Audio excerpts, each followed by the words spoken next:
Skills Test 2.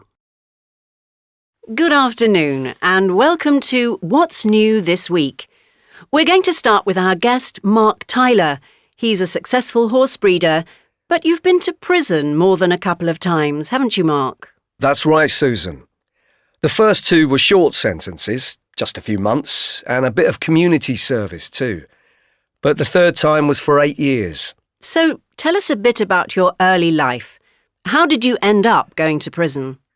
Well, it was quite common amongst my group of friends to do certain things. We all grew up on the same council estate, and we went around stealing, breaking into people's houses. We didn't see it as wrong. Anyway, the first couple of times I went to prison, it was for small stuff. And I knew plenty of people who had gone to prison, so I wasn't bothered about going there. And when I came out, I just carried on messing around, doing the same things. And when did things go badly wrong?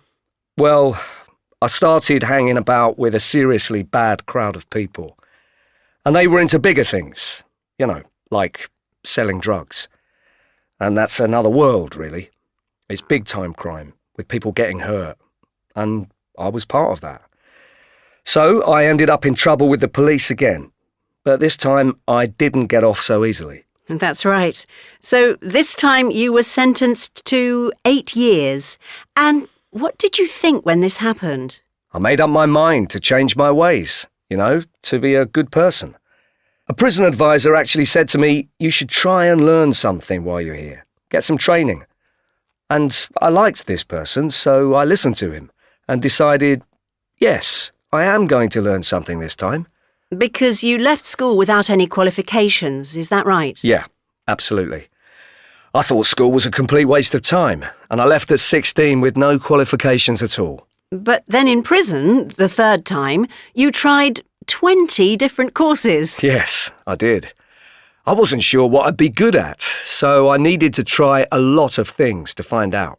So I did woodwork, cooking, car mechanics, business studies, the list goes on. But then I started a course in equine management. What does that mean? It means looking after horses.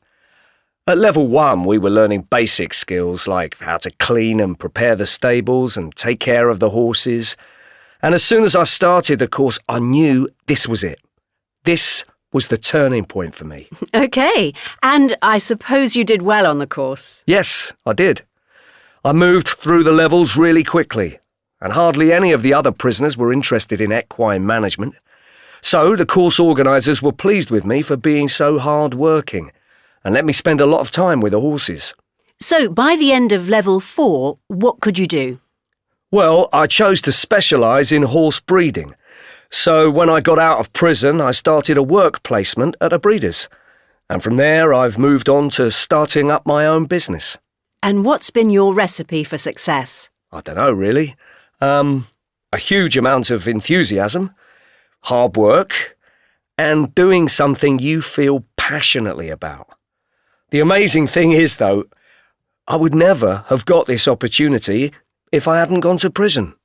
Thank you for coming to talk to us today, Mark.